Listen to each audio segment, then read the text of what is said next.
2024 সালের 5ই আগস্টের ঘটনাটি বাংলাদেশের সাম্প্রতিক ইতিহাসে একটি গুরুত্বপূর্ণ অধ্যায় হিসেবে চিহ্নিত হয়ে আছে।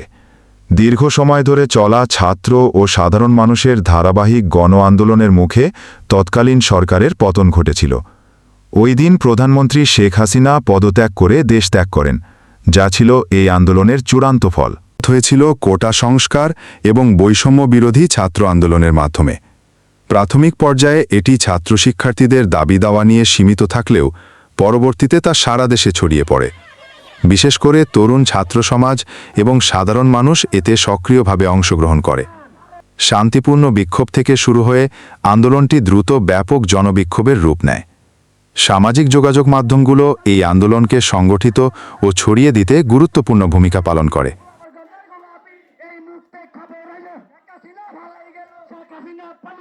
আন্দোলনের সূত্রপাত হয়েছিল কোটা সংস্কার এবং বৈষম্য বিরোধী ছাত্র আন্দোলনের মাধ্যমে।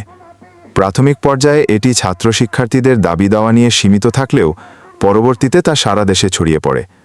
বিশেষ করে তরুণ ছাত্র সমাজ এবং সাধারণ মানুষ এতে সক্রিয়ভাবে অংশগ্রহণ করে। শান্তিপূর্ণ বিক্ষোভ থেকে 5ই আগস্ট ঢাকার রাজপথ জনসমুদ্রে পরিণত হয়। শাহবাগ, হাইকোর্ট ও এর আশেপাশের এলাকাগুলো প্রতিবাদে উত্তাল হয়ে ওঠে। সরকারের ওপর সব দিক থেকে তীব্র চাপ বাড়তে থাকে। অবশেষে গণদাবির মুখে প্রধানমন্ত্রী শেখ হাসিনা পদত্যাগ করেন এবং পরবর্তীতে দেশ ত্যাগ করেন। এই ঘটনাটি বাংলাদেশের